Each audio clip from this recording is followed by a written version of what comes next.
Well, we do this every year. This is something that we've been doing for years and years and years because this is where we grow as an industry. At the end of the day, when you're networking with people and say you're promoting something, you're promoting the show, you're promoting your show or whatever your project you're doing, and actually standing there and talking to people and telling them stories and things like that, that's what people really connect with, and that's where you have that word of mouth spreads like wildfire from there. I mean, look outside, great weather, drifting going on, look inside and all the energy with everybody walking around. There's a lot of excitement. It's like the mecca. The people that you meet here, the people that you see here, they are awesome, man.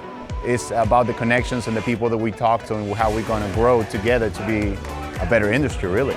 Everybody loves human interaction and actual conversation and like being very real with what's going on. SEMA to me represents what you're capable of, what you bring to the show every year that kind of demonstrates your skills, your abilities, and kind of what your team is able to provide. I like to see the new technology that's being developed and brought into the racing industry.